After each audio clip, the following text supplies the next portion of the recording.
So the next book I'm going to review is called The Makeup Manual by Bobbi Brown, and it looks like this. It is a hardback book. It costs $32 and it is 221 pages long.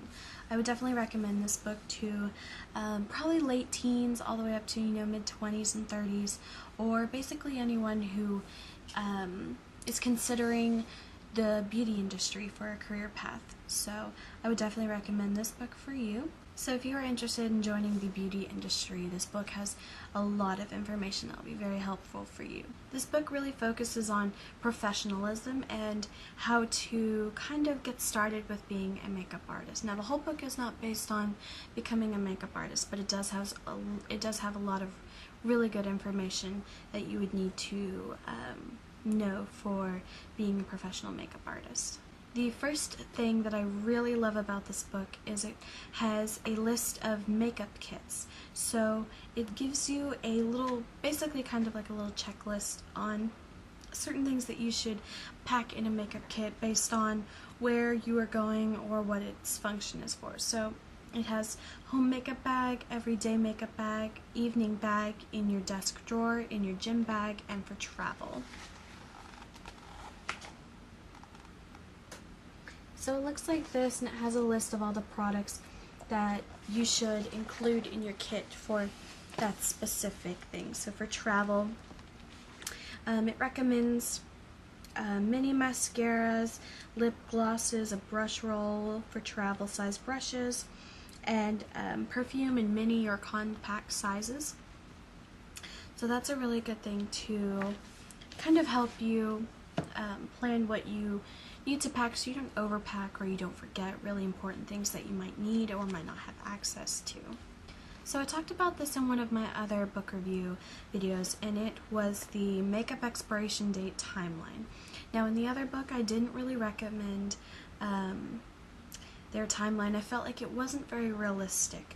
That's just personally me. I feel like the times that they had for a specific product was a little short and kind of wasteful. So in this book it also has a timeline, and I definitely recommend this one a lot more. I agree with it, and I think it's a lot more realistic.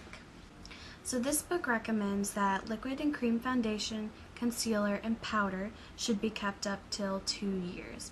I think that's a lot more realistic than in the other book it said that you should throw out your liquid foundation every 3 months. So this one is recommending every 2 years, so that is definitely a lot more use from your makeup product and getting a lot more of what you paid for. So next it has mascara for 6 months, which I think is a little more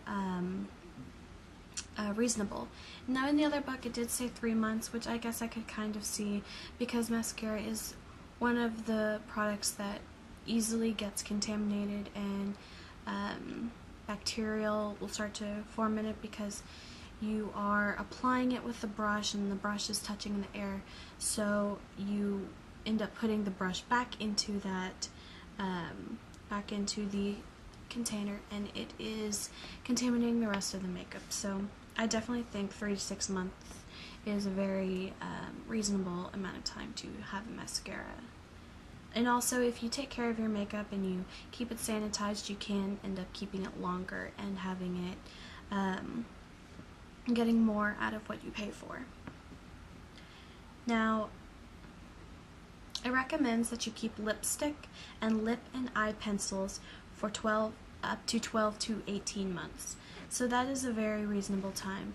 I feel like since I'm not a huge lipstick wearer, but I have a pretty big lipstick collection, that it's a pretty reasonable amount of time to have all that, to use it all up, so that way it's not being wasted. It recommends that you keep your eyeshadows for 2 years. Now in the other one it said you should throw out your powder eyeshadows every 6 months. Now I think that is absolutely ridiculous, because I have had eyeshadows that I've had for years that are still in very good condition, and they're not gross or cakey or have that oily, crusty layer on top. So I definitely think 2 years is a much more realistic time frame for your eyeshadows. For powder and cream blush, it recommends 2 years. For moisturizer, it recommends 2 years. For eye cream, it is 6 months. For sunscreen, for 2 years. And for face cream, 2 years. So I definitely recommend this timeline more than the other one, because I feel like this one is a much more realistic one and it makes a lot more sense. The next thing that really impressed me with this book is it really focused on diversity.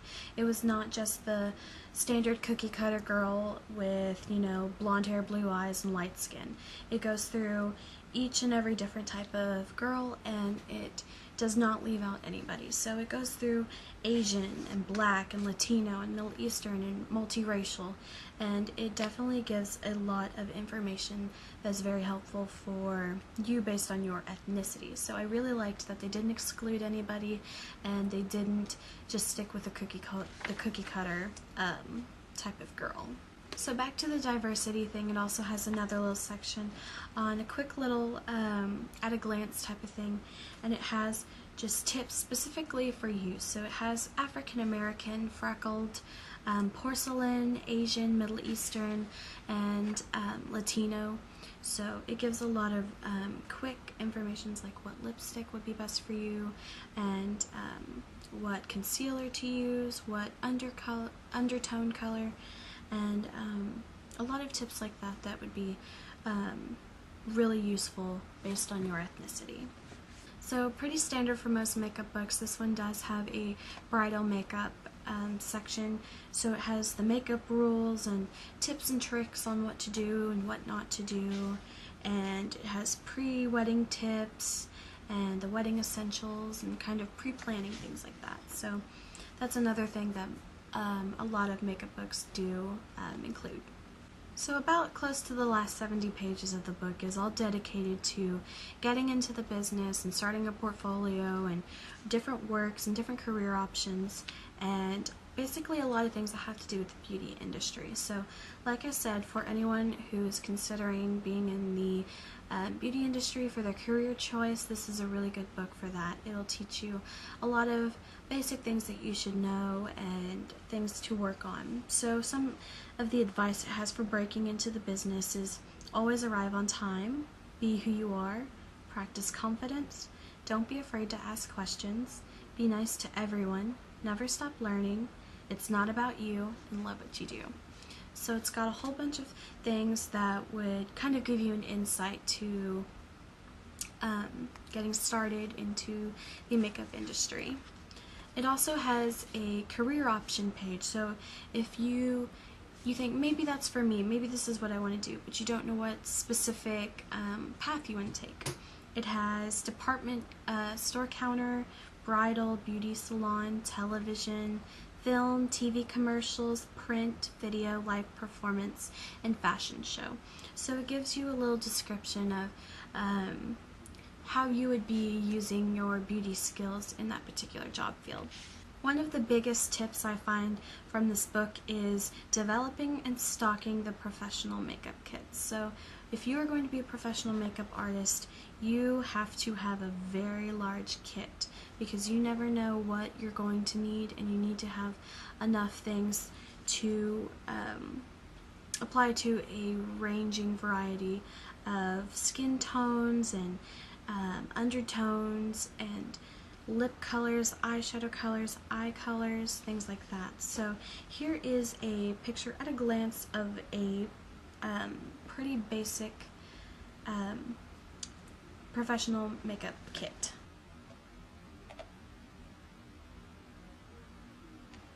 So all that was just the basic supplies that you should always have with you in your professional makeup kit.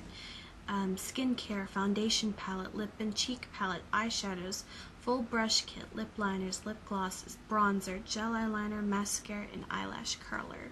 And then it goes into the specifics of each specific product and what you should have. So for skincare, it recommends eye makeup remover, eye cream, face lotion, shine control lotion, face balm, lip balm, body lotion.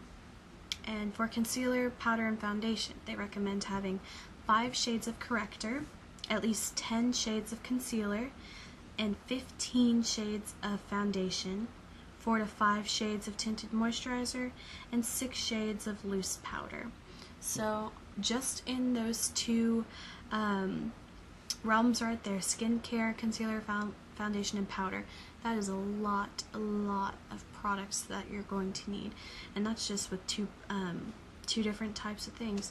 So being a professional makeup artist is going to definitely be something that you're going to have to invest a lot of money in, but when you enjoy what you do and you work hard, then all that will be rewarded and paid back to you. So that's a really one thing to keep in mind, is that it's not going to be extremely easy getting started in the makeup business. So for blush, it recommends 6 to 8 shades of powder blush, 5 shades of cream blush, 2 to 3 shades of gel blush, 4 shades of bronzing powder, and 5 shades of shimmering blush or bronzer.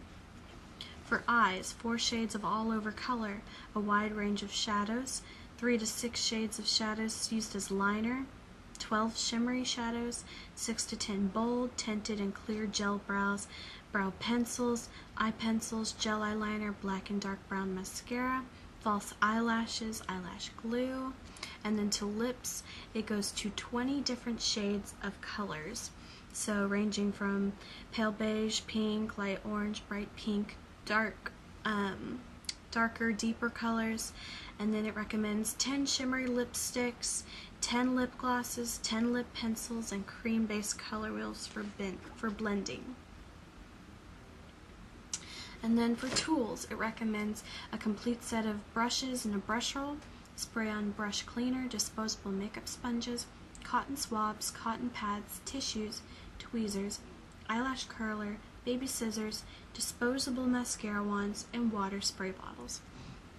So that is a lot of stuff, and if that's not enough for you, they even have if you have enough space, if you have enough money type of thing.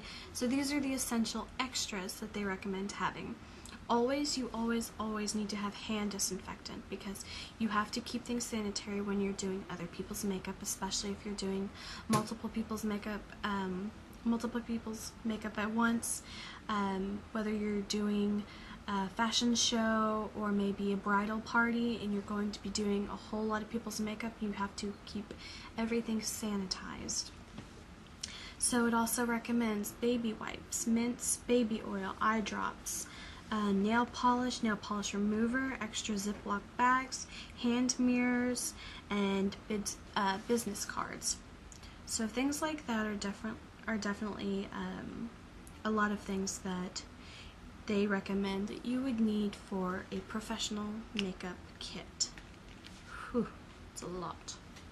So this is definitely a really great book that I would recommend for later teens to young adults, all the way up to anyone who is really planning on becoming either a makeup artist or working in the beauty industry. This book has a lot of insight that would be very helpful for you if you are planning to choose that career option. So I hope this review was helpful to you, and if you would like to see any of my other book reviews, I'll link them in this video. Thank you for watching.